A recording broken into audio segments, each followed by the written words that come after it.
Before the story begins, take a quiet moment, think about the men and women who served, and how some of them returned to a world that no longer remembers their name. If you believe that honor doesn't fade with age and that service to this country has no expiration date, then stay with us, because what happens when a veteran is called a fake? It was the kind of morning most people forget, a Tuesday, bright, crisp, the kind of day where sunlight bounces off windshields and the world seems to move just a little slower. Inside the Jefferson First Credit Union, it was quiet, the kind of quiet that lives between small-town pleasantries and the hum of fluorescent lights. Can one coin reveal a hidden hero? A few customers sat hunched over deposit slips. Somewhere in the back, a printer clicked through someone's mortgage packet. The radio played softly, something old and easy, the kind of song you'd only recognize if you'd heard it in a diner. Then the door opened, not with a bang, not with urgency, just a soft chime followed by the measured rhythm of leather soles on tile. He was older, late 70s, maybe more, pressed slacks, a clean jacket, one cuff had come loose at the wrist, a dark cap rested low on his brow, embroidered in fading gold. Korea, Vietnam veteran. He carried a manila folder tucked neatly beneath one arm and walked with the kind of purpose that wasn't rushed, but trained. No one turned to look. Why would they? He waited in line like everyone else, patient, quiet, when someone cut in front of him without meaning to. He just smiled gently and waved them ahead. He didn't speak unless spoken to. When he reached the front, the teller, mid-20s, fresh-faced, glanced up and greeted him politely. Good morning, how can I help you today? The man placed the folder on the counter, opened it with steady hands, and slid over an ID, a folded discharge document, and a laminated card from the VA. I'd like to withdraw some funds, he said. Haven't touched the account in a few decades, thought I'd check if it was still there. The teller looked down at the name, Walter J. Alden. She smiled, keyed the name into the system, and waited. Then she frowned. 1 second, she murmured. She typed something else, rechecked the ID, then back at her screen. Something wasn't lining up. Sorry, just a little mismatch here, she said. Let me get my manager. The man nodded. Take your time. She turned and walked briskly toward the glass office in the back where the branch manager sat sipping from a stainless steel travel mug. His name was Blake Weston, 33. Slick haircut, suit cut too tight at the wrists, the kind of manager who wore cologne to staff meetings and said things like optics matter before reprimanding a teller for using the wrong font on a promotional flyer. Blake strode to the counter with a clipboard under one arm and that fixed half-smile corporate types where when they're about to prove a point, he looked down at the documents, then up at the man, then back again. This account's from 1979, Blake said slowly. That's before we were even a chartered branch. The man nodded once. It was under Western Reserve Federal. You absorbed them in 92. Blake blinked. Right, and these papers, they're a little aged. You sure this is the right branch? I'm sure. Blake chuckled under his breath, not kindly. This discharge form, typed, I haven't seen one of these since a high school history class. The teller gave an awkward smile, the kind of smile people give when they're not sure if they're supposed to laugh or not. The old man didn't react, he simply reached into his jacket pocket and pulled out one final item, a coin, heavy brass, about the size of a silver dollar. He placed it gently on the counter. The surface was smooth from years of handling, but you could still make out the markings, an eagle with outstretched wings, 13 stars, and a thunderbird etched deep into the center. It was the kind of coin you don't buy, the kind of coin no civilian ever touches. The kind of coin that's placed on the table when words fail. Blake didn't even glance at it. Cute, he muttered. You can get these online, $40 tops. Then he looked to the security guard standing near the exit and gestured lazily. I think we've got someone trying to impersonate a veteran. Let's go ahead and walk him out. The guard shifted uneasily. Just for a second, the man, Walter, reached down and picked up the coin. No words, no protest. He tucked it back into his coat with the same comb he'd arrived with. Then slowly he stepped away from the counter, turned and walked to a bench by the far window. He sat down gently, hands folded on his lap, back straight, eyes fixed on the flagpole outside, where the breeze pulled the stars and stripes in and out of shadow. No one spoke, not because of guilt, not yet, but because something about the silence he left behind was heavier than any argument could have been. Around the room, people pretended not to watch. A woman with a stroller lowered her eyes. A man by the ATM hesitated before hitting withdraw. Even Blake Weston, smug a minute earlier, glanced back toward the bench. Something didn't feel right, but no one moved, and Walter didn't flinch. He just waited, the way men like him have always waited, for orders, for homecomings, for the world to remember what it so easily forgets. The stillness inside the bank was no longer ordinary. It wasn't the hum of routine anymore. It had become uneasy. Customers shifted in their seats. The security guard fidgeted by the door, casting glances toward the man sitting silently near the window and at the teller stations. The clatter of keys slowed, uncertain, because while no one said anything out loud, everyone had seen it. The way the old man didn't argue, didn't raise his voice, didn't demand to be heard. He had simply placed something on the counter that no one understood, and then carried its rejection with quiet dignity. Not everyone was confused, though. Across the lobby near the waiting area, a young woman in a tailored gray coat sat with a tablet on her lap. She hadn't come to the bank to make a scene, just to deposit Between client meetings, her name was Sergeant Hannah Ree, though no one there knew it. They didn't know she had served 12 years in military logistics, didn't know she once deployed alongside JSOC units for supply chains that didn't officially exist, didn't know that she'd seen one of those coins exactly once and would never forget what it meant the moment the man placed that coin on the counter. Just for a second, her pulse had shifted, like someone ringing a bell that only certain people could hear. Now, as the man sat alone by the window, Hannah stood up slowly and stepped outside. The cold air hit her like a jolt, but she didn't hesitate. She pulled out her phone, scrolled past recent contacts, and tapped a number saved under the name L.T. Myers. It rang once, twice, then picked up. "Reese, sir," she said quietly, walking toward her car for privacy. "I'm at a local branch in Jefferson. Something's not right." "What kind of not right?" "There's a man inside, Vietnam vet, maybe Korean, too, laid a Bishop coin on the counter." Manager laughed at it. Silence on the other end. "Did you say Bishop coin?" Myers asked, voice sharpening. "Yes, sir, I saw it with my own eyes. Thunderbird, 13 stars, name Walter J. Alden." The pause that followed wasn't hesitation, it was recognition. "Don't let him leave," Myers said. "I'll handle the rest." He hung up. Hannah stood by her car, heart pounding. She didn't know who Walter Alden was, but she knew the type of coin he carried couldn't be bought. It wasn't decorative, it wasn't even commemorative. It was earned, and only passed hand to hand by those who knew what it cost to carry one. Back inside the bank, a man named Arthur Boone sat quietly at a corner desk near the wall. Arthur had worked at the branch since the days before it was called Jefferson First. He'd survived 4 name changes, 2 recessions, and 1 very brief stint with a manager who tried to install beanbag chairs in the lobby. Most folks overlooked him now. He was nearing retirement. Mostly handled internal audits, rarely spoken to, but Arthur had a long memory, and when he heard the name Walter Alden spoken at the counter, he froze, because on the day this branch opened 30 years ago, a dedication plaque was mounted on the west wall. Arthur had been there, held the screwdriver, watched the brass get polished until it shined. That plaque bore a list of names, commanding officers who'd overseen the old base before the land was sold and redeveloped, and right there, second from the top, still engraved after all these years, Colonel Walter J.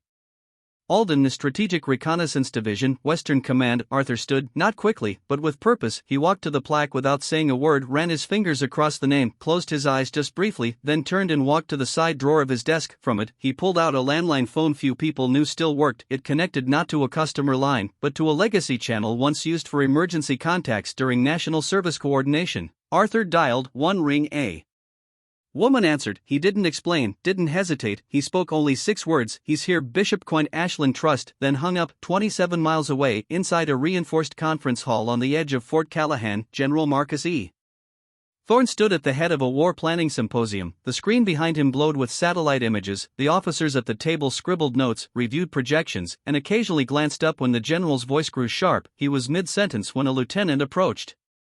From the doorway, a sealed folder in hand, Thorne glanced toward him, annoyed, then saw the insignia on the corner of the folder. His expression changed. He opened it, read 2 lines, his jaw clenched. He turned to the room. "Major Ellis, take over." "Yes, sir." Now the general stepped out of the conference room, flanked by 2 aides. He moved with the kind of precision that doesn't come from speed but from certainty. "Vehicle," he barked. "Dress kit, I need wheels in 4 minutes." General 18 asked, "What's going on?" The Thorne didn't answer right away. He was already removing his field jacket, already walking toward the ready room. Only when the door closed behind him did he say, almost to himself, "Walter Alden is sitting in a bank lobby and no one knew who he was." He paused. "That ends today." Outside, 3 black SUVs idled near the motorpool gate, engines readied, doors open, and a mission unfolding. Time moves strangely inside the bank, the kind of time where seconds stretch thin, where the air feels too heavy and the silence says more than the people trying to fill it. Walter Alden still sat by the window, still upright, still watching the flag sway slowly outside. He hadn't moved in over 20 minutes, not when the guard whispered something to the manager, not when the teller, now visibly shaken, started avoiding the eye contact she couldn't hold on to in the first place, and certainly not when Blake Weston, the branch manager, kept pacing behind the teller line, voice low but smug,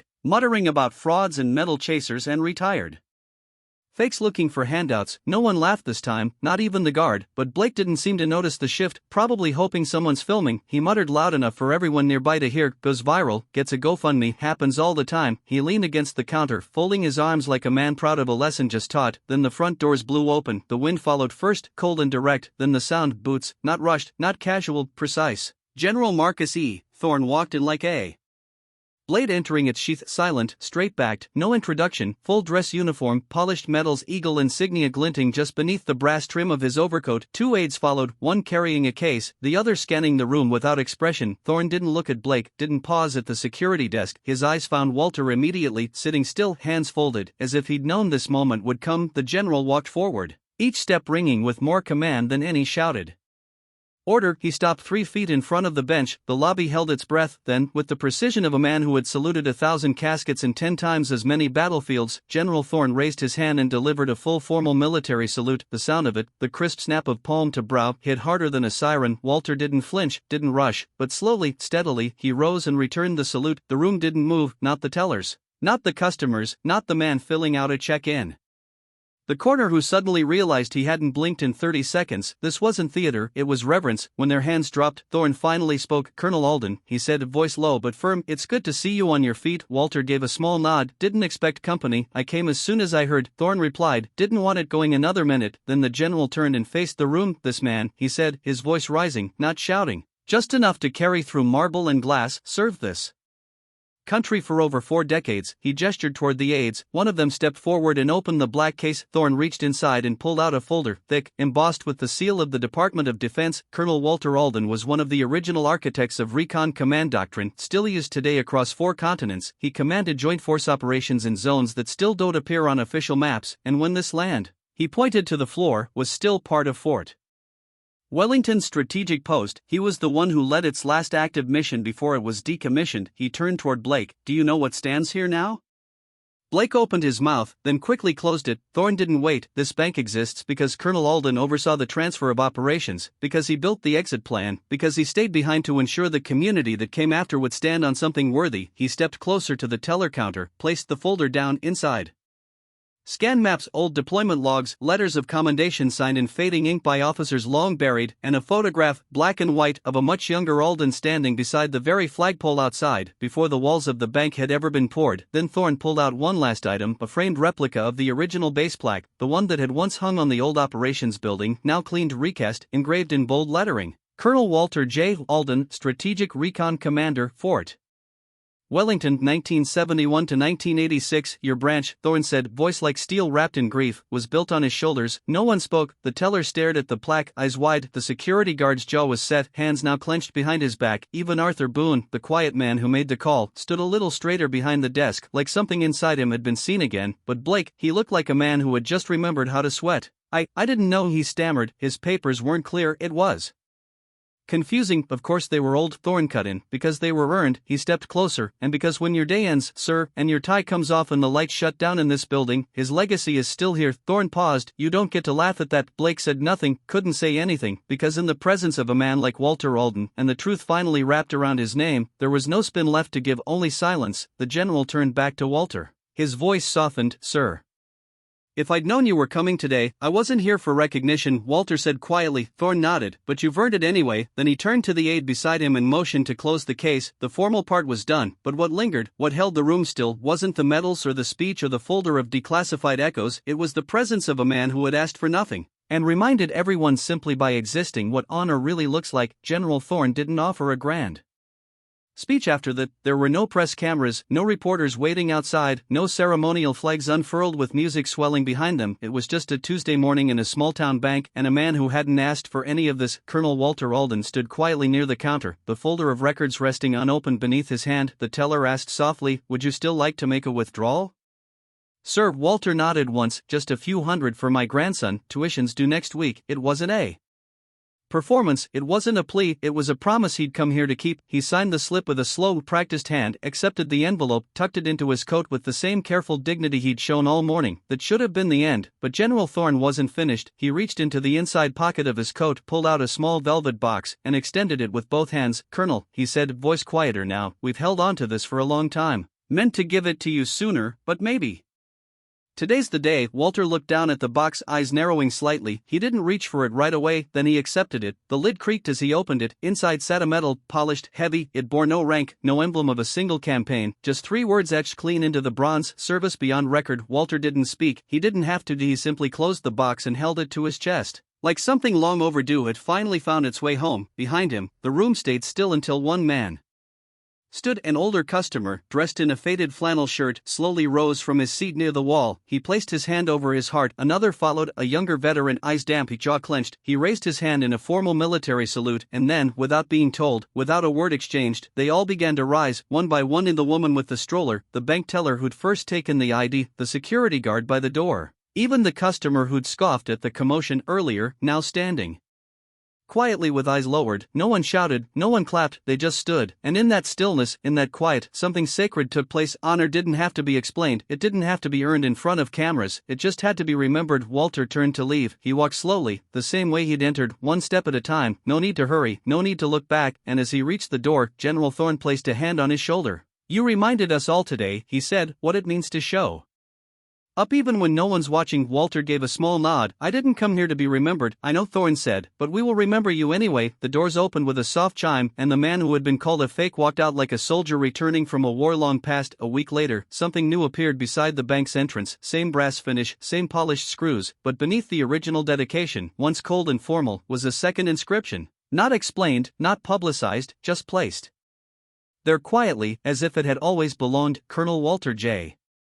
Alden, U.S. Army. Honor and silence. There was no plaque unveiling, no press release, no ribbon cut, but the people who worked at the bank began to notice something different. Customers paused at the wall before they left. A few veterans came by just to stand there for a moment, and once a young recruit on leave asked if he could take a picture with it, not for social media, just to send to his dad. No one spoke of what had happened that Tuesday morning, because they didn't need to. Some truths don't need to be retold, not when they live in the way people stand a little straighter, speak a little softer, and carry something forward simply because one man sat down and didn't need to explain who he was. The name on the wall says it all. Honor and silence, and for everyone who was there, everyone who witnessed it, they will never forget. In our darkest moments, kindness still finds a way. Often in the quietest places, not everyone who helps wants recognition. Some just need to know that today someone isn't going hungry, and sometimes that alone is enough to change a life. You may forget the story, but if no one retells it, history stays silent forever. Subscribe to Graceful Valor Stories, where justice is honored, kindness is remembered, and no act of quiet heroism is ever lost.